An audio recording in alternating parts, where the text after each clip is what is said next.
Alberto, Po. meron akong tanong. Ano po yung tanong niyo? Mahirap tong tanong ko, kaya dapat pag-isipan mong mabuti.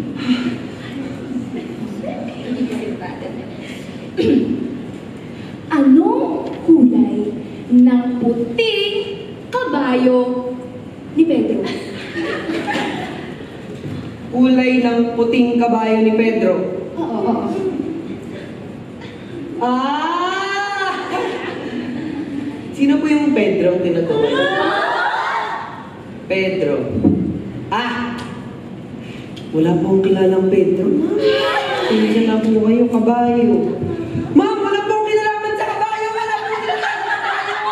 Nag-iinis na po ako dito. Hindi ko lang po ako, ma'am. Wala po akong kinalaman dyan.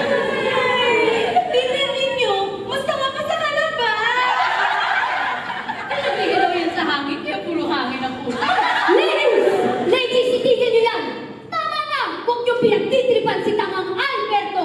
At may masamang balita na galing sa radyo! Tinakip daw yung mga anak ng hari!